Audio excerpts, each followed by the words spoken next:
قرآن چیخ چیخ کے کہہ رہا ہے کہ جو نماز نہیں پڑھتا وہ پاکستان کے شناختی کارڈ میں مسلمان ہے، اللہ کے ہاں وہ مسلمان نہیں ہے۔ صحیح مسلم میں یہ حدیث لکھی رہ گئی 246 کہ بندے کے کفر اور ایمان، شرک اور اسلام کے درمیان فرق ہی نماز ہے۔ یہ حدیث مسلم میں ہی لکھی رہ گئی کہ ابن مسعود رضی اللہ تعالیٰ عنہ کہتے ہیں کہ جماعت کے ساتھ نماز پڑھنا یہ سنت خدا ہے، یہ تمہارے نبی کی وہ سنت ہے جو اللہ نے انہیں عطا کی، اگر اسے چھوڑ دو گے تو برباد ہو جاؤ گے۔ رسول اللہ کے زمانے میں اگر کوئی بیمار بھی ہوتا اور 2 بندوں کے سہارے مسجد میں آ کے نماز پڑھ سکتا تو اس کی کوشش ہوتی کہ میں مسجد میں جماعت سے نماز پڑھوں، کہیں مجھے منافق نہ شمار کر لیا جائے۔ جماعت چھوڑنے پر رسول اللہ کے زمانے میں سمجھا جاتا تھا صلی اللہ علیہ وآلہ وسلم کہ بندہ منافق ہے۔ صحابہ کرام کو، اہل بیت کو کب معلوم تھا کہ ایسی امت بھی آنے والی ہے جو آپ سے بڑا عشق رسول ہونے کا دعویٰ کرے گی اور نماز ایک نہیں پڑھے گی؟ تو وہ کہتے یار یہ تو بڑا آسان اسلام ہے۔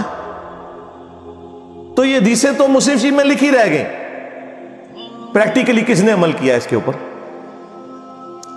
یہ حدیث ترمذی میں لکھی رہ گئی کہ ہمارا اور منافقین کا عہد نماز کی بنیاد پہ ہے، جس نے نماز چھوڑی اس نے کفر کیا۔ یہ صحابہ کرام علیہم رضوان کا فتویٰ ترمذی میں ہی رہ گیا۔ عبداللہ بن شقیق تابعی کہتے ہیں کہ صحابہ کرام علیہم رضوان تارک الصلاح کے سوا کسی کی تکفیر نہیں کرتے تھے، صرف بے نمازی کو وہ کافر سمجھتے تھے، باقیوں کو وہ تمام غلطیوں کے باوجود مسلمان تصور کرتے تھے۔ اندازہ کریں، یہ ترمذی میں لکھا رہ گیا جناب۔ ہاں، ہم جب چیخ چیخ کے یہ باتیں بیان کرتے ہیں لوگ کہتے ہیں یار یہ کس قسم کی باتیں کر رہے ہیں، یہ کہاں پہ لکھی ہوئی ہے؟ سرکار کتابوں میں لکھی ہوئی ہے۔ یہی تو ہم آپ سے کہہ رہے ہیں کہ مرنے سے پہلے اے مسلمان کر لے اس پہ غور، کتابوں کا خدا اور ہے، بابوں کا خدا اور۔ یہ حدیث ابو داؤد میں ہی لکھی رہ گئی کہ بچہ جب 7 سال کا ہو جائے تو اسے نماز کا حکم دو، اور نہ پڑھے 10 سال کی عمر میں اسے سزا بھی دو، اور 10 سال کے بچوں کے بستر بھی الگ کر دو۔ یہ ابو داؤد میں لکھی رہ گئی حدیث، عمل کس نے کیا؟ یہ حدیث ابن ماجہ میں لکھی رہ گئی کہ نبی علیہ السلام نے فرمایا اے معاذ اللہ کے ساتھ شرک نہ کرنا، خواہ تمہارے ٹکڑے ٹکڑے کر دیے جائیں، تمہیں قتل کر دیا جائے، سولی دے دیا جائے یا آگ میں زندہ جلا دیا جائے، شرک نہ کرنا۔ یہ پہلی نصیحت۔ اسی حدیث میں دوسری نصیحت، نماز نہ چھوڑنا۔ تمہارا اللہ کے ساتھ عہد نماز کی بنیاد پہ ہے، اگر تم نے نماز چھوڑ دی تو اللہ کا ذمہ اٹھ گیا تم سے۔ اور تیسری چیز فرمایا شراب نہ پینا، یہ تمام برائیوں کی جڑ ہے۔ تو یہ حدیثیں تو لکھی رہ گئی سرکار۔ یہ حدیث مسند احمد میں ہی لکھی رہ گئی کہ نبی علیہ السلام نے فرمایا کہ نماز قیامت کے دن نمازی کے لیے دلیل، نجات اور نور ہوگی، اور جو نماز نہیں پڑھتا قیامت کے دن نہ اس کے لیے کوئی دلیل ہوگی اللہ کے حضور بچنے کی، نہ نجات اور نہ کوئی روشنی، نور جو پولیس رات سے گزرنے کے لیے قرآن میں آیا نا وہ نور۔ اور پھر نبی علیہ السلام نے فرمایا کہ بے نمازی کا حشر اسی حدیث میں آتا ہے، فرعون، قارون اور حامان اور امیہ ابن خلف کے ساتھ ہوگا۔ ہاں جی، کچھ بھی ہے تیرے محبوب کی امت سے ہے۔ محبوب تو پہلے ہی بتا گئے ہیں کہ بے نمازی تیرا حشر تو فرعون کے ساتھ ہونا ہے، تیرا حشر قارون کے ساتھ ہونا ہے، امیہ ابن خلف کے ساتھ ہونا ہے۔ اور یہ تو میں آپ کو صرف ایک بات کر رہا ہوں، اب اگر میں قرآن کی توحید بیان کرنا شروع کروں تو قرآن کے پہلے صفحے کا ٹیسٹ دنیا کے کروڑوں مسلمان پاس نہیں کر سکتے۔ ایاک نعبد و ایاک نستعین، یہ قرآن میں لکھا رہے گا۔ ماشاءاللہ فجر کی نماز میں یہ پڑھ کے نکلتا ہے، اور مسجد کے ساتھ جو دربار ہے ریگولرلی حاضری دے کے اس بابے سے بھی مانگ کے گھر آتا ہے۔ تو کیا نماز تو پڑھی؟ تو مسلمان ہے،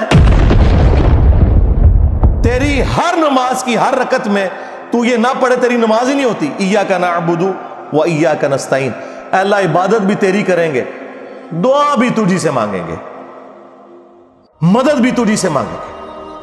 یہاں مدد مانا دعا کے، لیکن یہاں مولویوں نے پھر پٹی پڑھا دی، ان کا نہیں جی امی سے روٹی نہ مانگے.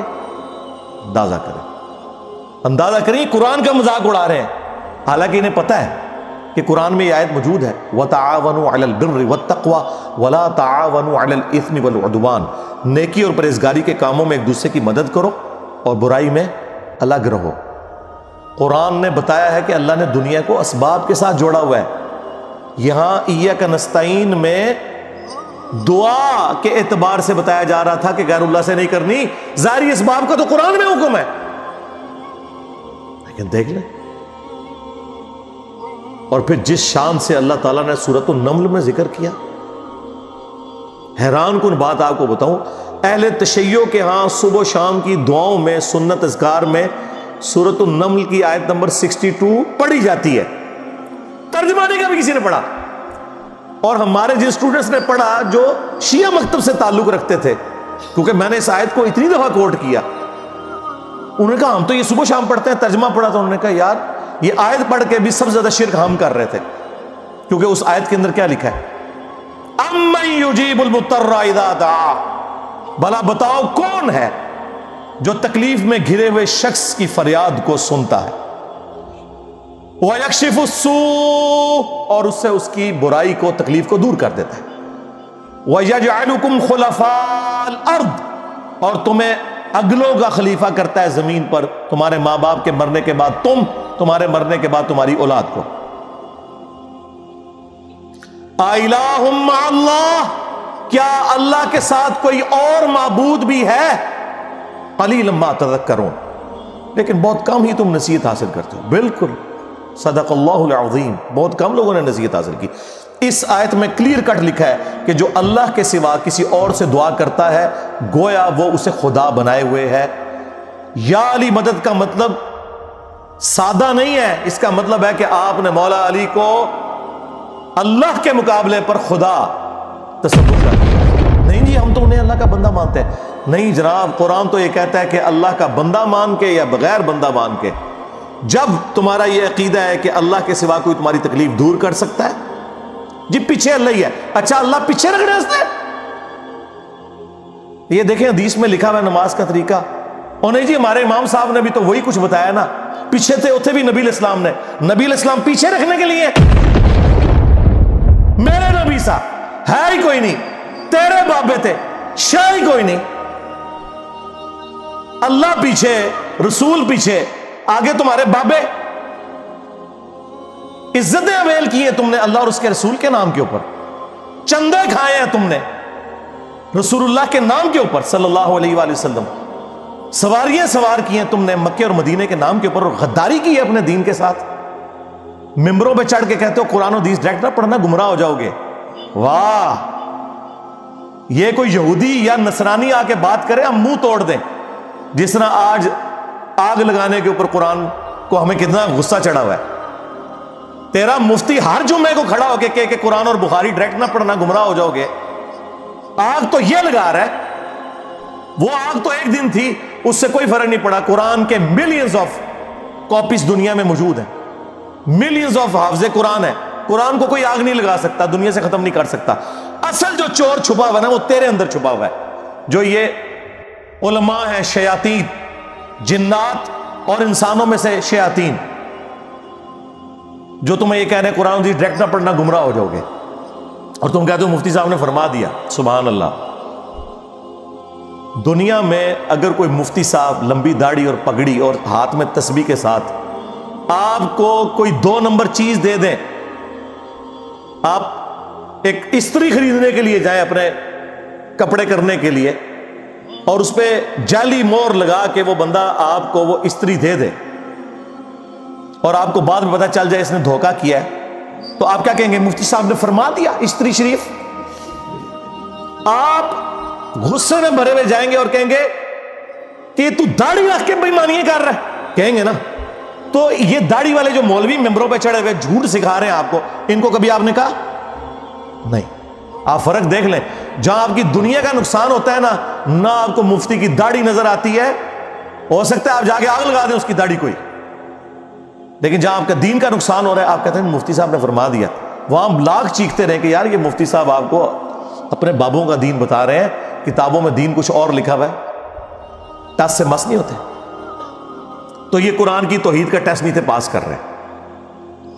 ایک جاہل سے جاہل مسلمان کو بھی یہ بات سمجھ آنی چاہیے کہ بارش کون برساتا ہے؟ اللہ. ڈیوٹی کس کی ہے؟ فرشتوں کی.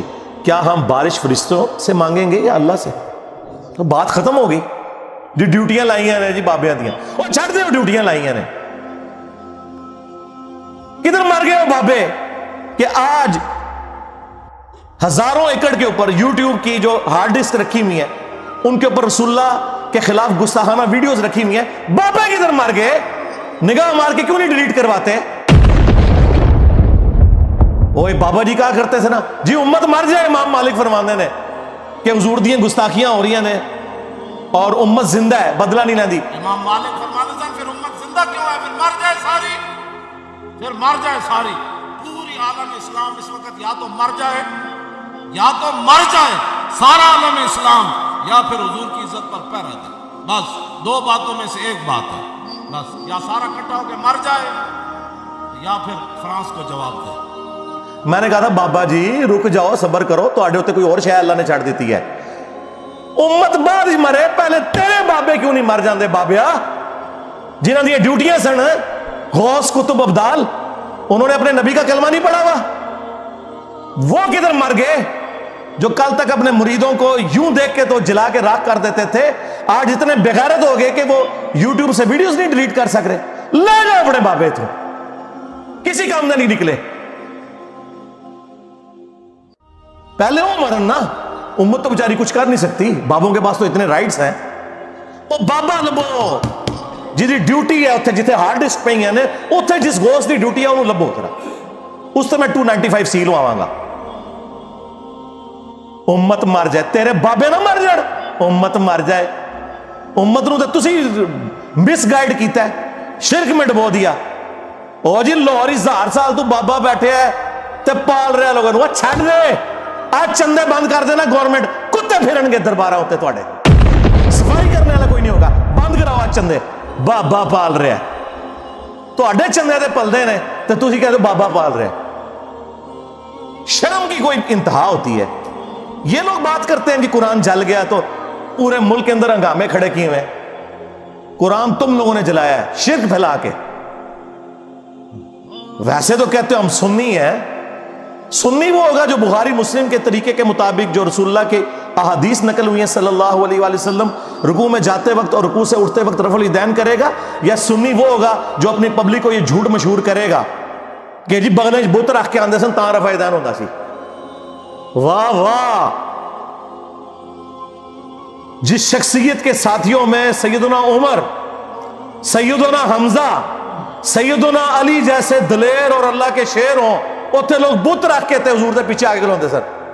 اب گل کرنے لی کرو کوئی، سب کچھ جھوٹ نکلیا تھوڑا. قرآن کو آگ لگ گئی کہ تسی لائیے قرآن کو آگ. آپ لوگ دشمن ہیں اسلام کے. اس سے بڑی کیا دشمنی ہوگی جو لوگوں کو کہتا ہے قرآن و سنت سے جوڑو، اس کو کہتے ہیں جی یہ لوگوں کو گمراہ کر رہا ہے، ہمارے بزرگوں سے ہٹا رہا ہے. جی بالکل اعلانیہ میں کہتا ہوں کہ میں آپ کے بزرگوں سے آپ کی پبلک کو ہٹا رہا ہوں، اس لیے نہیں کہ اپنے ساتھ جوڑوں، کیونکہ نہ تو میری کوئی چندہ بک، نہ میرا کوئی مدرسہ، ہاں نہ میری کوئی مسجد. چندے آپ کو دیں، نمازیں آپ کے پیچھے پڑھیں. ہم توڑ رہے اس لیے نہیں ہے، آپ کے بزرگ ویسے اس لیے توڑتے تھے کہ کسی سے توڑ کے اپنے ساتھ جوڑے. اصل میں نا انہوں نے یہی جرم کیا، یہ سمجھتے ہیں دوسرے بھی یہی کچھ کرتے ہیں. بندہ خود چور ہے نا، دوسرے کو ہی سمجھتا ہے. یہ آپ صحیح کہہ رہے ہیں، یہ ایسے ہی ہوتا رہا ہے. لیکن آج جو شخص آپ پہ اللہ تعالیٰ نے مسلط کیا ہے نا، یہ شخص آپ کے بزرگوں سے توڑ کے اپنے ساتھ نہیں جوڑ رہا، یہ اس کے ساتھ جوڑ رہا ہے جس کی قبر مدینے میں صلی اللہ علیہ وآلہ وسلم. صلو علی محمد و آل محمد، اللہم صلی علی محمد و علی آل محمد.